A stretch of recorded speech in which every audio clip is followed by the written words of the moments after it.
Okay, so we had well over 9,000 miles on our motor, and then we had the sway bar damage happen, and we'd already been seeing some material in our oil pretty bad, so we figured it was time just to go ahead and, before we had anything catastrophic happen, do some rebuild work. And we took the motor over to Dennis and had some stuff done, and it's back now, and we've been, in the meantime, while we were down, doing some other stuff, in fact, completely tearing this machine apart.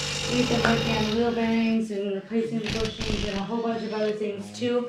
But what you're probably here to see is we wanted to show you some of the pieces, some of the internals that we got back, and show you how well held up internally, even over 9,000 miles. And so what we did was we first of all upgraded our oil pump here to a higher volume sidewinder pump.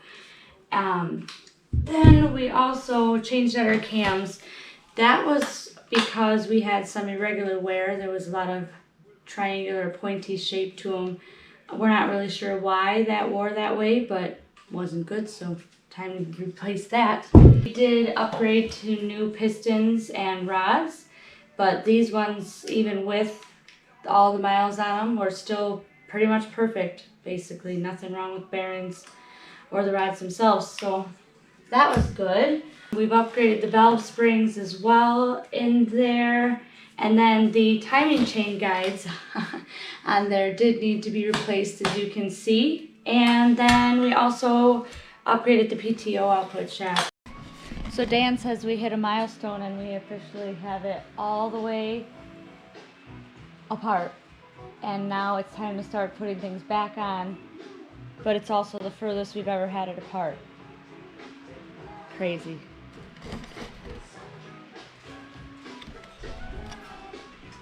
So I know it looks like an X explosion, and pretty much it is, because we've got the machine still a lot of apart, but we actually are making quite a bit of progress, and we've got the front end pretty much all the way back together, so that is great. But while we've been doing this, it's been not more than just a rebuild on the motor. We've been actually doing quite a bit with the rest of the machine. So I'm going to walk you through real quick what we've done so far and get you caught up. Starting out, we did go ahead and finally replace the front brakes. These are the original pads, so about 9,200 miles on these, and they are getting pretty close. They didn't need to be done, but while we had it apart, might as well. And we upgraded to a set of Brap performance brake pads. We should be pretty happy with those. This next thing that we took care of was kind of our own fault. We knew this is a problem, but we replaced our steering rack mount. On both sides. It must have been that same jump. Right up in here.